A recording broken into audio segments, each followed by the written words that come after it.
नमस्कार दोस्तों, जय हिंद, वंदे मातरम। आप सभी का स्वागत अभिनंदन है टीटी फैमिली शिक्षकों के परिवार जयसवाल कोचिंग सेंटर पर, पावर्ड बाय शिक्षा ही प्रकाश है। दोस्तों, आज की क्लास में हम बात करने वाले हैं आपके बाल विकास के प्रैक्टिस सेट नंबर दूसरे की बात करेंगे बाय जयसवाल कोचिंग सेंटर। कल हमने 30 क्वेश्चंस कंप्लीट किया था और यह प्रश्न आप सभी के लिए मॉक क्वेश्चन में किया है। तो 30 to 60 क्वेश्चंस यहाँ पे हम करेंगे। यहाँ पे 500 प्लस क्वेश्चन आपके करेंगे आपके प्रैक्टिस सेट में बाल विकास में, जो कंप्लीट प्रिपरेशन की आपकी एक कंप्लीट एनसीईआरटी के बटन पर रहेगा, कंप्लीट क्लास रहेगी। तो क्या आप सभी लोग तैयार हैं? डेली 7 PM में लाइव क्लास होती है हमारी। तो ये जो मॉक क्वेश्चन दिया गया तो उसको करते हैं। राष्ट्रीय शैक्षणिक प्रशिक्षण परिषद की स्थापना की गई 1961, 67, 69 या 59 में। तो आप सभी लोग लगभग जानते हैं, समझते हैं। तो राइट ऑप्शन यहाँ पे क्या हो जाएगा? 1961। जी हाँ, राष्ट्रीय शैक्षणिक प्रशिक्षण परिषद की स्थापना कब की गई? 1961 में की गई। राष्ट्रीय शैक्षिक अनुसंधान प्रशिक्षण परिषद एनसीईआरटी भारत सरकार द्वारा 1961 में स्थापित एक स्वायत्त संगठन है और सोसाइटी पंजीकरण अधिनियम के तहत यह पंजीकृत भी है। नई दिल्ली स्थित अपने मुख्यालय के साथ यह शीर्ष संसाधन संगठन स्कूली शिक्षा से संबंधित अकादमिक मामलों पर केंद्र व राज्य सरकारों की सहायता और सलाह देता है। अगला प्रश्न की बात करेंगे। अगले प्रश्न जो आप लोगों के स्क्रीन पर ऑलरेडी आ चुका है। विकास की प्रक्रिया प्रारंभ होती है पूर्व गर्भावस्था से, पूर्व शैशवावस्था से, पूर्व बाल्यावस्था से या बाल्यावस्था से होती है। विकास की प्रक्रिया प्रारंभ होती है कब होती है? सभी लोग बताइए। विकास की प्रक्रिया जो है प्रारंभ होती है कब होती है दोस्तों? तो विकास की प्रक्रिया जो है कब होती है तो हम सभी लोग जानते हैं।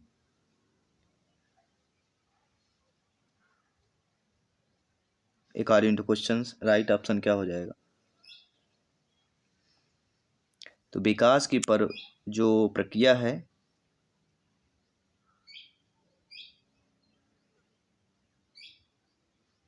तो शैशवावस्था की यहाँ पे हम बात करेंगे।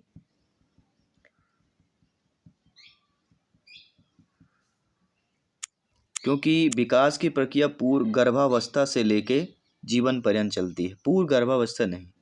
जब गर्भावस्था में बच्चा है नहीं तो विकास कैसे होगा? ठीक है, तो गर्भावस्था से लेके जीवन पर्यंत तक, तो यहाँ पे शैशवावस्था इसलिए होगा। ठीक है, विकास एक क्रमिक और निरंतर चलने वाली सतत प्रक्रिया है जो शारीरिक वृद्धि के अवरुद्ध हो जाने के बाद भी चलती रहती है, बल्कि ये कहें कि जन्म से लेकर मृत्यु पर्यंत चलती रहती है।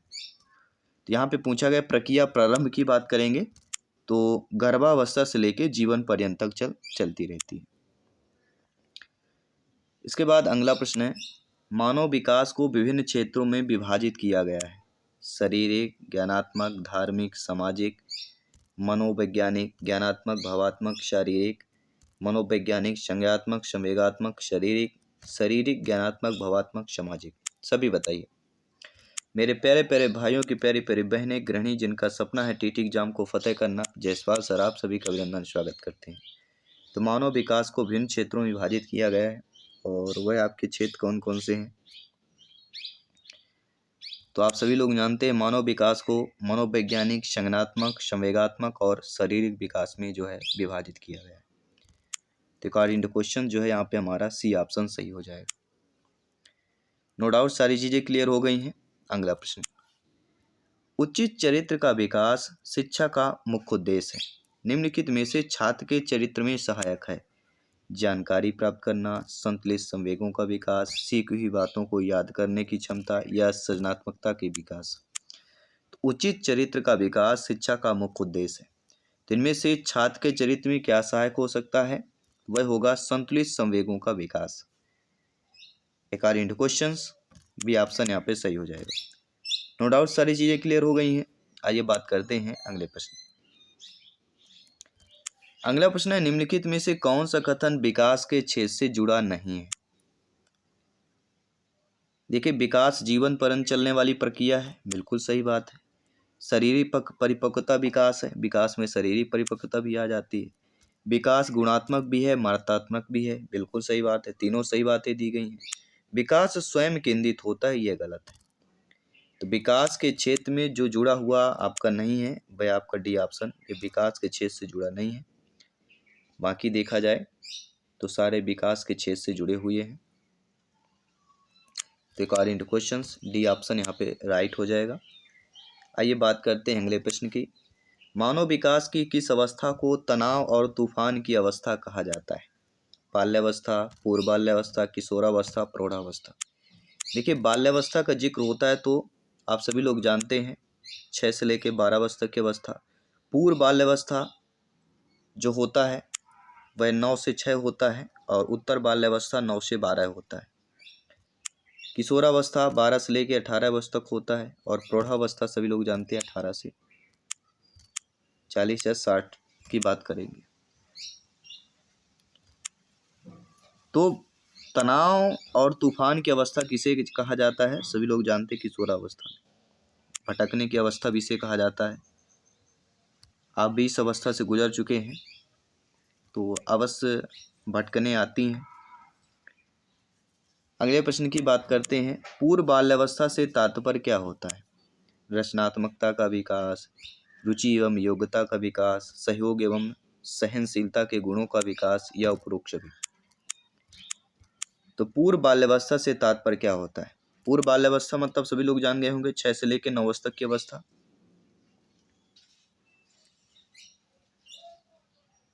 लेकिन पूर्व बाल्यावस्था से तात्पर्य क्या होता है ये हमें बताना है। पूर्व बाल्यावस्था से तात्पर्य है रचनात्मकता का विकास, रुचि योग्यता का विकास, सहयोग और सहनशीलता के गुणों का विकास। तो इन तीनों का विकास की बात करेंगे, इसलिए उपरोक्त सभी ऑप्शन हमारा सही हो जाएगा। पूर्व बाल्यावस्था से तात्पर्य इन सभी ऑप्शन से, इसलिए डी ऑप्शन यहाँ पे चयन हो जाएगा। ठीक है। बाल्यावस्था की अगर बात करें, यह सर्वविदित है कि बालकों के शारीरिक, मानसिक, संवेगात्मक और बौद्धिक विकास की वजह से यह सर्वाधिक महत्वपूर्ण होता है बाल्यावस्था। इसलिए उनके सर्वोत्तम विकास और उनकी संपूर्ण समृद्धि मुख्य रूप से पोषण की गुणवत्ता, महत्ता और समुचित मात्रा में उपलब्धता पर निर्भर होती है।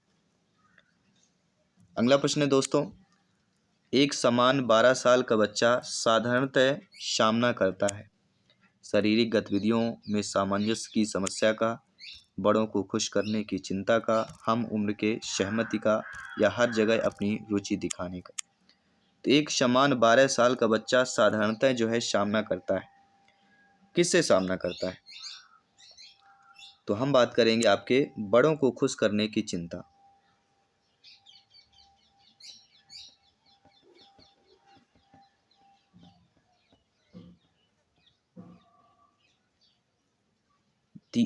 चारों ऑप्शनों में से आपको बी ऑप्शन जो है एक अलग ही दिया होगा, तो बी ऑप्शन यहाँ पे अकॉर्डिंग टू क्वेश्चन सही हो जाएगा। इसके साथ हम बात करेंगे पियाजे जी के अनुसार संज्ञानात्मक बाल विकास की कितनी अवस्थाएं? 3, 4, 5, 6। तो आप सभी लोग लगभग जानते हैं जीन पियाजे जी की 4 अवस्थाएं हैं। संवेदी गामक अवस्था जन्म से लेकर 2 वर्ष, 2 से 7 पूर्व संक्रियात्मक अवस्था, 7 से 11 अमूर्त संक्रियात्मक अवस्था, 11 से 15 औपचारिक या अमूर्त संक्रियात्मक अवस्था। तो कितनी अवस्थाओं का जिक्र हुआ है? 4 अवस्थाएं। बी ऑप्शन सही हो जाएगा। अगला प्रश्न है लॉरेंस कोहलबर्ग विकास के क्षेत्र में शोध के लिए जाने जाते हैं। संज्ञानात्मक विकास के क्षेत्र में, शारीरिक, नैतिक या गामक विकास के क्षेत्र के लिए। तो लॉरेंस कोहलबर्ग का जिक्र होता है तो नैतिकता का नाम आता है, अर्थात नैतिक विकास के क्षेत्र के शोध के लिए जो है आपके लॉरेंस कोहलबर्ग जाने जाते हैं। तो सी ऑप्शन यहाँ पे सही हो जाएगा। अगला प्रश्न है बालक का विकास परिणाम है वंशानुक्रम का, वातावरण का, वंशानुक्रम वातावरण की अंतः की प्रक्रिया का या आर्थिक कारकों का हो जाता है। तो आप सभी लोग जानते हैं बालक का विकास जो परिणाम होता है वह किसका होता है? सभी लोग बताइए। तो वंशानुक्रम तथा वातावरण की अंतः प्रक्रिया का होता है। C option according to question सही हो जाएगा। अगला प्रश्न है, पियाजे जी के अनुसार बच्चा अमूर्त स्तर पर चिंतन, बौद्धिक क्रियाएं और समस्या समाधान किस अवस्था में करने लगता है? पूर्व संक्रियात्मक अवस्था, औपचारिक संक्रियात्मक अवस्था, मूर्त संक्रियात्मक अवस्था, संवेदी पेशी अवस्था। देखिए, बच्चा जो है अमूर्त स्तर पर चिंतन, बौद्धिक प्रक्रियाएं और समस्या समाधान अवस्था जो है किस अवस्था में करने लगता है? तो बच्चा जो है मूर्त संक्रियात्मक अवस्था में करने लगता है, लेकिन परिपक्वता कब आती है? जब है कि पूरी तरह से परिपक्व हो जाए, पूरी तरह से करने लगे, तो वह औपचारिक अमूर्त होता है। लेकिन अमूर्त स्तर पर चिंतन, बौद्धिक क्रियाएं, समस्या समाधान जो है करने लगता है, यानी शुरुआती चरण हो जाती है, वह आपकी मूर्त संक्रियात्मक अवस्था। जहाँ पे परिपक्वता की बात की जाए कि समाधान करने में बच्चा परिपक्व हो जाता है, तो फिर औपचारिक या अमूर्त संक्रियात्मक अवस्था की बात करें। अगला प्रश्न, इनमें से किसका मिलान उचित दिया गया है? संज्ञानात्मक विकास परिपक्वता, सामाजिक विकास वातावरण, संवेगात्मक विकास परिपक्वता, शारीरिक विकास वातावरण। कौन सा मिलान उचित दिया गया है? तो हम सभी लोग जानते हैं जो मिलान उचित दिया गया है, सामाजिक विकास वातावरण, या सामाजिक विकास की जगह आपको क्या हो सकता है? पर्यावरण। ठीक है, तो वातावरण या पर्यावरण सेम चीजें हैं। पर्यावरण मतलब हमारे चारों तरफ का वातावरण ही होता है। तो अकॉर्डिंग टू क्वेश्चन यहाँ पे जो भी ऑप्शन दिया गया है वह हमारा सही हो जाएगा। इसके बाद अगला प्रश्न, इनमें से कौन सा कथन बच्चे के विकास में परिवेश की भूमिका का समर्थन करती है? परिवेश की भूमिका की बात करें, 4 ऑप्शन दिए गए हैं। तो परिवेश की भूमिका मतलब कुछ शिक्षार्थी सूचनाओं का जल्दी प्रक्रमण करते हैं, जबकि उसी कक्षा के अन्य विद्यार्थी ऐसा नहीं कर पाते, क्योंकि व्यक्तिगत विभिन्नताएं पाई जाती हैं। तो प्रश्न हमारा पूछा गया है, बच्चे के विकास में परिवेश की भूमिका। तो परिवेश की भूमिका में कि कुछ विद्यार्थी सूचनाओं का जल्दी प्रक्रमण करते हैं, जबकि उसी के अन्य विद्यार्थी ऐसा नहीं कर पाते। ठीक है, तो व्यक्तिगत विभिन्नताओं का जिक्र हुआ यहाँ पे। अगला प्रश्न है, करनैल सिंह कानूनी कार्यवाही तथा खर्चे के बावजूद आयकर नहीं देते। वे सोचते हैं कि वे एक भ्रष्ट सरकार को समर्थन नहीं दे सकते, जो अनावश्यक बांधों के निर्माण पर लाखों रुपए खर्च करती है। वे संबंधतः कोहल वर्ग के नैतिक विकास की किस अवस्था में? उत्तर परंपरागत, पूर्व परंपरागत, परा परंपरागत या पश्च परंपरागत। तो एक कह सकते हैं कोई भी व्यक्ति है जो कानूनी कार्यवाही तथा खर्चे के बावजूद आयकर नहीं देता है, वे इसकी सोच है कि एक भ्रष्ट सरकार को समर्थन नहीं देगा और अनावश्यक बांधों पर यानी कुछ कार्यों पर लाखों रुपए खर्च कर दिए जाते हैं। तो कोहल वर्ग के अनुसार नैतिक विकास की किस अवस्था में होगा? वह हो जाएगा उत्तर परंपरागत अवस्था की बात करेंगे, तो हो जाएगा उत्तर परंपरागत अवस्था। अगला प्रश्न है, पियाजे जी के अनुसार संज्ञानात्मक विकास के किस चरण पर बच्चा वस्तु स्थायित्व को प्रदर्शित करता है? कई बार पूछा गया यह प्रश्न। पूर्व संक्रियात्मक चरण, संवेदी प्रेरक या सेंसरी मोटर चरण, मूल संक्रियात्मक चरण, औपचारिक संक्रियात्मक। देखिए, जब भी वस्तु स्थायित्व का जुड़ा होता है तो नाम हमारा आता है संवेदी प्रेरक, या जीन पियाजे जी की पहली अवस्था की बात करते हैं। जन्म से लेकर 2 वर्ष तक की अवस्था की बात करेंगे, क्योंकि वस्तु स्थायित्व का जिक्र पहली अवस्था में ही होता है। अगला, विकास जो है शुरू होता है पूर्व बाल्यावस्था से, उत्तर बाल्यावस्था से, प्रसव पूर्व या प्री नेशनल अवस्था से, नेटल या कह सकते हैं शैशवावस्था, इन्फेंसी। विकास जो है प्रसव पूर्व मतलब बच्चा होने के पहले से जो है विकास शुरू हो जाता है।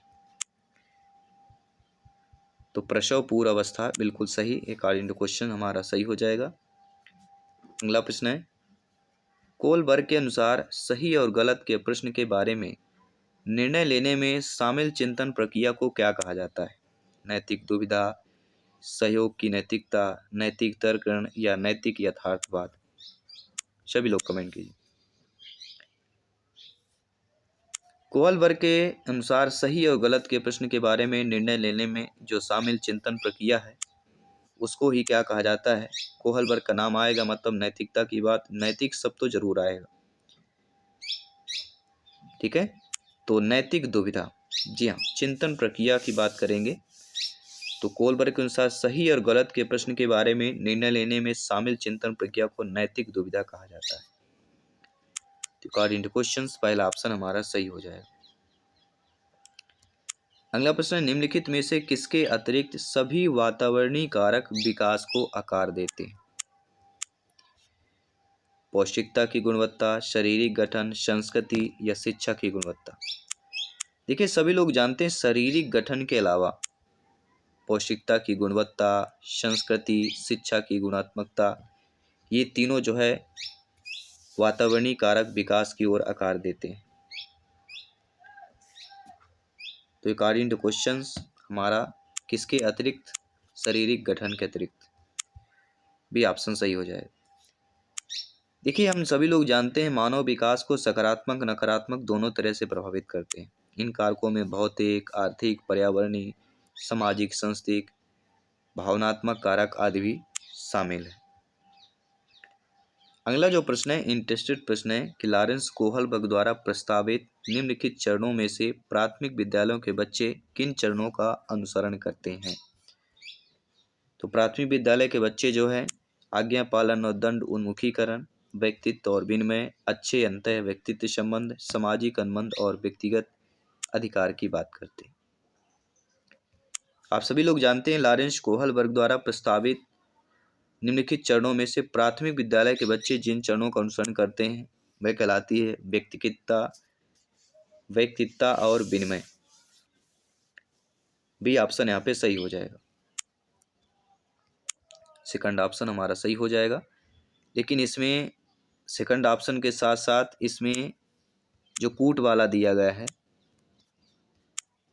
ठीक है, आज्ञा पालन और दंड उन्मुखीकरण भी आपका शामिल होता है इसमें, ठीक है। व्यक्तित्वता और विनिमय के साथ साथ आपके आज्ञा पालन और दंड उन्मुखीकरण। लॉरेंस कोहलबर्ग द्वारा प्रस्तावित जो है चरण में प्राथमिक विद्यालय के बच्चे किन चरणों का अनुसरण करते हैं? तो आज्ञा पालन, दंड उन्मुखीकरण के साथ साथ व्यक्तित्व और विनिमय। तो पहला और दूसरा ऑप्शन दोनों सही दिए गए हैं, इसलिए यहाँ पे जो बी ऑप्शन दिया गया है वह हमारा सही हो जाएगा। क्योंकि हम यह कह सकते हैं कि प्राथमिक विद्यालयों में बच्चे लॉरेंस कोहलबर्ग द्वारा प्रस्तावित आज्ञाकारिता और दंड अभिविन्यास और व्यक्तिवाद और विनिमय के चरणों का पालन करते हैं। अगला प्रश्न है, मिश्रित आयु वर्ग वाले विद्यार्थियों की कक्षा से व्यवहार रखने वाले शिक्षक के लिए किसका ज्ञान सर्वाधिक महत्वपूर्ण है? विकासात्मक अवस्थाओं, उनके अभिभावकों का व्यवसाय, सामाजिक आर्थिक पृष्ठभूमि, सांस्कृतिक पृष्ठभूमि। तो मिश्रित आयु वर्ग वाले विद्यार्थियों की कक्षा से व्यवहार रखने वाले शिक्षक का लिए जो ज्ञान सर्वाधिक महत्वपूर्ण हो जाता है वो हो जाता है विकासात्मक अवस्थाओं की बात करते हैं। पहला ऑप्शन सही हो जाएगा। अगला प्रश्न है, संकल्पनाओं की व्यवस्थित प्रस्तुति विकास के निम्नलिखित किन सिद्धांतों के साथ संबंधित हो सकती है?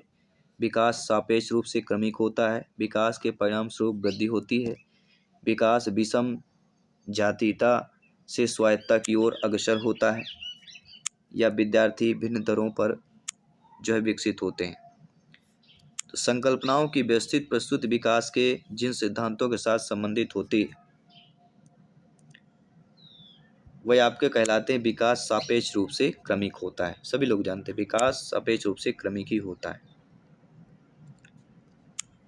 सीखने के सिद्धांतों के संदर्भ में इसके फोल्डिंग किसकी ओर संकेत करता है? पूर्व अधिगम की पुनरावृत्ति की ओर, सीखने में वयस्कों द्वारा अस्थायी सहयोग की ओर, विद्यार्थियों द्वारा की गई गलतियों के कारणों का पता लगाना, या अनुरूपित शिक्षण। तो सीखने के सिद्धांतों में संदर्भित जो इसके फोल्डिंग है ये किसकी ओर संकेत करता है? तो यह सीखने में वयस्कों द्वारा अस्थायी सहयोग की ओर संकेत करता है। इसके साथ अगला प्रश्न है, आनुवंशिकता को एक संरचना माना जाता है, स्थायिक, द्वितीयक, गतिक या प्राथमिक?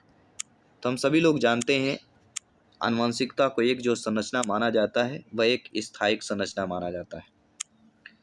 आनुवंशिकता वह है जो हमें अपने माता पिता से विरासत में मिली है। यह एक स्थिर सामाजिक संरचना है क्योंकि एक बार जब हम कुछ वंशाणु को विस्तारित या विरासत में लेते हैं तो उन्हें संशोधित या परिवर्तित नहीं किया जा सकता है। अगला प्रश्न है, कोहलबर्ग के नैतिक विकास के सिद्धांत के अनुसार निम्न अवस्था में लोगों की आशा तथा इच्छाएं पूरी करने के संदर्भ में सही गलत का निर्णय लेता है। किस अवस्था में? अवस्था 2, 3, 1, 4। देखिए, कोहलबर्ग के नैतिक विकास सिद्धांत के अनुसार देखा जाए, जिस अवस्था में लोगों की आशा इच्छाएं पूरी करने का संदर्भ सही गलत का निर्णय लेने की अगर अवस्था की बात करें तो वह हमारी तृतीय अवस्था कहलाती है। कोहलबर्ग के 3 अवस्थाएं हैं, तो तृतीय अवस्था की हम बात करेंगे। अमेरिकी मनोवैज्ञानिक लॉरेंस कोहलबर्ग के नैतिक विकास के सिद्धांत का प्रस्ताव दिया। उन्होंने अपने सिद्धांत में नैतिक विकास का एक व्यवस्थित अध्ययन प्रस्तुत किया, जिन्हें 3 स्तरों और 6 अवस्थाओं में वर्गीकृत किया गया है।